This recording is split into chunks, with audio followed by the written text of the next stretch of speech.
Hey, what's up YouTube? Lightsaber Samurai here. I'm back again for another video, and this video is response to one I did about 2 weeks ago now. And in this video I was asking, what is your favorite oddball system? Now, there are a lot of systems out there that had either quirks about it that weren't properly implemented, or they're consoles that didn't sell very well. Maybe they weren't marketed very well, and so not a lot of people picked them up. But systems that are dear to our hearts, anything from the Virtual Boy or the Sega CD or the 32X, a bunch of systems like that. And so I thought I would finally give my response today to my favorite oddball system. And for those of you who know me, you know it's the PlayStation Move.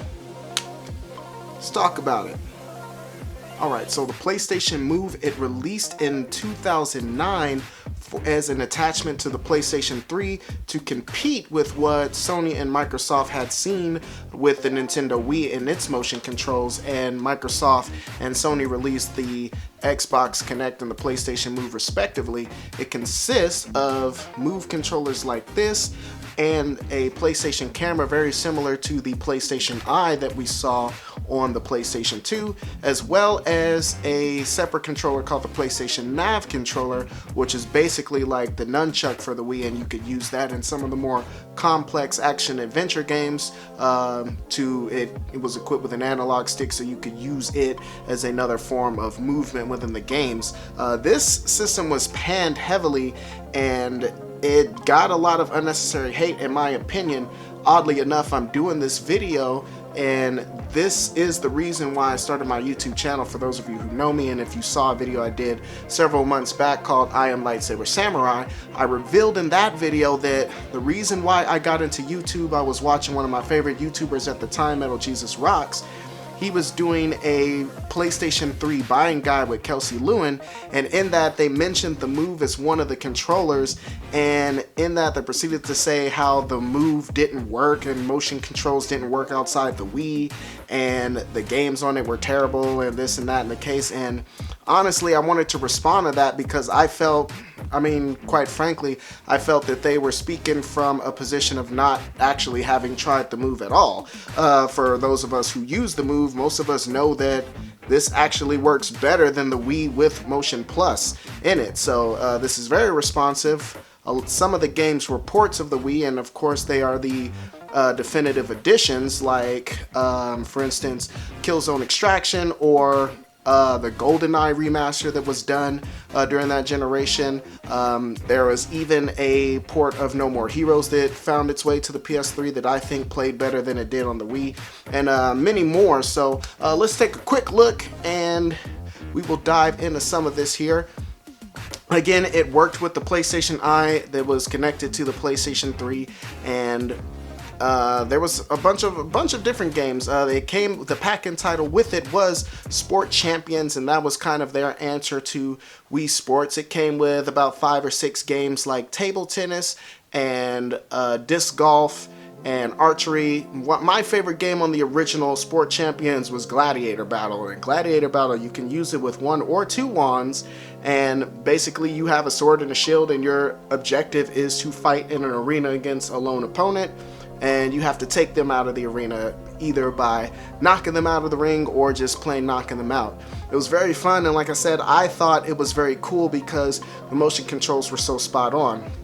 The PlayStation Move controllers, they have a lot more heft, a little bit more heft than the Wii remotes, and I think because there's their cylinder design, like they fit better in the hand, I found the Move controllers to be very comfortable. They've got that sort of Sony tank-like quality build quality rather. So you can drop these things and you're really not going to have an issue. Had a lot of cool attachments with it as well. The Wii had what I thought was, I can't remember what the gun attachment was, but the sharpshooter that came out with the SOCOM game on the Move, it's fantastic. And it can extend out to the size of an assault rifle, or you can kind of collapse it to make it feel more like a submachine gun. Games that use this include first-person shooters like the GoldenEye that I mentioned. They include other first-person shooters like Resistance 3 and Killzone 3, which in my opinion is the best first-person shooter to play with the Move. One issue that I have with it is you kind of it picks up the Move controller, so you use the Move controller as the panning and tilt, unlike the aim controller in the PS4, which basically came with built with 2 analog sticks, so you can control that.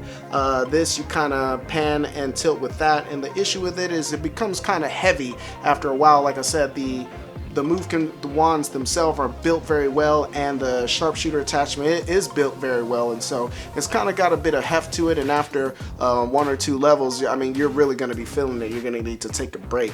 But like I said, that is my favorite Oddball system on it. I don't want to get too much into this. I will do a full in-depth review of the PlayStation Move later on in the future, but I just kind of wanted to give you some gameplay footage of some of the games. There were, I mean, dozens and dozens of games that came out on the Move. It wasn't as supported as some of Sony's other systems, but you had everything from fighting games to first-person shooters to adventure games like Sorcery, which in my opinion is the best game on the PlayStation Move. You got party games like PlayStation Heroes, racing games like Big Planet Karting, and a ton of other games that aren't Move specific but utilize Move controls. And that's another cool thing about the Move games. A lot of the Move games you can actually use a traditional PS3 controller with it, so if you're not much into, you know, waggle or move controls, you can still get away with doing without. One thing I didn't mention this time around was rail shooters, and that was one of my favorite things about the PlayStation Move. Rail shooters were all but dead until the Wii came out and started porting some of the Resident Evil, like Resident Evil Survivor and stuff like that not Survivor, but Darkside Chronicles, Resident Evil Darkside Chronicles over to the Wii. We got House of the Dead Overkill, which the PlayStation 3 port is the definitive version. Killzone Extraction, the PlayStation 3 version is the definitive version. You've got the sharp HD graphics in 1080p, unlike what we saw on the Wii, which is basically PlayStation 2 level visuals.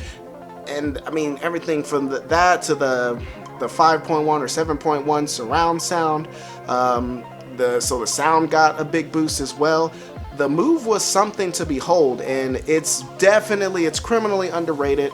I encourage you to check it out, and like I said, because I stocked up on these when it was time for the PlayStation VR to come around, I got a bunch of these extra controllers when they were like $6 to $8 a piece, and now these things go for about $50 a piece. So joke's on you guys for hating. But that's all I got for you. If you like this content, let's talk about it. Questions, comments, concerns, threats, down in the comment section below. Have you guys played the PlayStation Move? If you have, what do you think about it? And if not, what is your favorite Oddball system? And we can talk about it. As always, I do believe that's all I got for you. Lightsaber Samurai out. Peace.